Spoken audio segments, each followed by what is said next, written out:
புகழ் சேர்க்கின்ற விதமாக அனைத்து இந்திய அண்ணா திராவிட முன்னேற்ற கழகம் சார்பாக அவர்களுக்கு பாரத ரத்னா வழங்க வேண்டும் என்று மத்திய உள்துறை அமைச்சரிடத்திலே நாங்கள் கடிதம் கொடுத்திருக்கின்றோம்.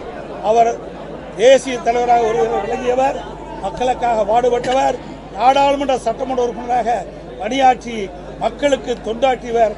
அப்படி உயர்ந்த உள்ளம் கொண்ட தேசபக்தி மிக்க மரியாதைக்குரிய போற்றுதலுக்குரிய தேவர் ஐயா அவர்களுக்கு பாரத ரத்னா வழங்க வேண்டும் என்று அனைத்து இந்திய அண்ணா திராவிட முன்னேற்ற கழக சார்பாக நேரடியாக மத்திய உள்துறை அமைச்சரை சந்தித்து கோரிக்கை மனு அளித்துள்ளோம் என்பதை தெரிவிக்கின்றோம்.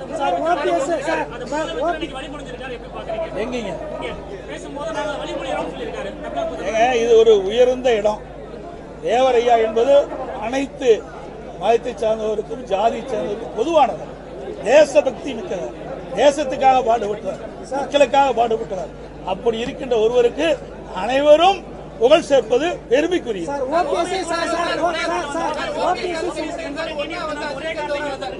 தெரியவில்லை, வந்தால் தான் தெரியும். வந்தால் நான் பதில் சொல்றேன். அனைவருக்கும் நன்றி.